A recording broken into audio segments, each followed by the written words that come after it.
Le jeune député LFI du Val-de-Marne apparaît dans un clip de rap menaçant évoquant le « grand remplacement », dans les paroles duquel le taux de natalité est qualifié d'arme démographique, où il est question de « facho à saigner » et où l'on peut entendre « je pèterai le champ » à la mort du borgne, je le pèterai à la mort de sa fille, je pèterai le champ à la mort de Maréchal.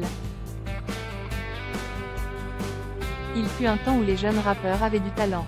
Joey Starr rugit comme un lion précoce, et cofonda NTM à l'âge de 22 ans.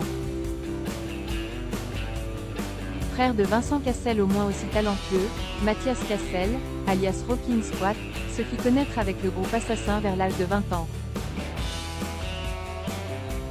Génération télé-réalité. Louis Boyard, lui, n'a pas de talent. Mais Louis Boyard veut quand même être une star. Né en l'année 2000, un an avant la première saison de Love Story, Louis Boyard est de celles et ceux qui ont été biberonnés à la télé-réalité, celles et ceux qui s'imaginent qu'il suffit de passer à la télé pour briller. Dans un monde sous le signe de la vertu et de l'humilité, Louis Boyard serait resté un parfait inconnu. Seulement, il y a 2 ans, l'émission « Les Grandes Gueules » sur RMC et surtout « Touche pas à mon poste » sur la chaîne C8, lui offre l'occasion de prendre la parole. De la Vendée à la télé dès lors, le jeune homme, qui n'est alors jamais sorti de Vendée, prend la route de la célébrité. Sous les auspices de C8 et Bolloré, Louis Boyard ose. Comme disait Lino Ventura dans « Les tontons flingueurs », ceux qui osent tout, c'est à ça qu'on les reconnaît. Le problème, c'est que Louis Boyard n'a pas dû voir les tontons flingueurs, alors, il ose encore. À l'étroit dans son costume de chroniqueur, le jeune Louis se présente l'année dernière à la députation sous les couleurs de LFI, et il est élu. Du tiers-mondisme au rap le 10 novembre, lors de l'affaire de l'Océan Viking, Cyril Hanouna invite sur son plateau le monstre qu'il a lui-même créé.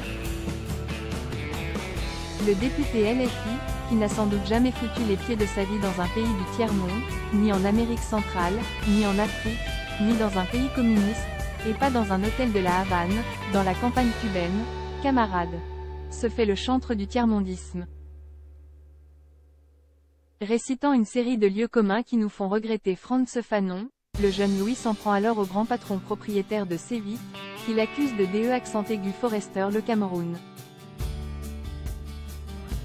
Avec tout le tact qui le caractérise, Cyril Hanouna lui répond « Arrête de te la raconter, je m'en batte les couilles que tu sois élu, si t'es député, c'est grâce à nous. » Du rap et des frites pour le jeune Louis. S'il avait un poil d'humilité, Louis Boyard serait alors retourné en Vendée, mais non, Louis continue d'oser. Aujourd'hui, il est à l'honneur d'un titre du rappeur Yanni. Dans un obscur clip nommé « Louis Boyard », où le rappeur évoque pêle-mêle drapeau algérien sur une mairie française, facho à saigner, et « Allah Akbar », Louis Boyard apparaît tout guilleret devant un kebab frites. À défaut de savoir chanter, Louis Boyard fait de la figuration dans le clip d'un rappeur que personne ne connaît. Pourquoi fait-il ça? Parce qu'il est bien moins con qu'il en a l'air. Déjà, l'avocat Gilbert Collard et Marion Maréchal s'indignent sur Twitter. C'est lui faire trop d'honneur, le jeune Louis sait très bien qu'il ne peut exister qu'en faisant du buzz médiatique. Louis Boyard n'est qu'un symptôme de la décadence de la France, cette partie de la jeunesse qui baigne dans le confort, qui ne connaît rien à la vie mais qui passe son temps à pleurnicher sur son sort. Un jour petit Louis deviendra grand. Reste qu'à 22 ans, il serait temps. Grossophobie price, 18 € 3 UZ et new available from 18 € à lire aussi. Du même auteur de Louis XVI à Louis Boyard, regardez la France qui tombe caramel, bonbons et chocolat. Saison 2. Sourions un peu avant la fin de l'année.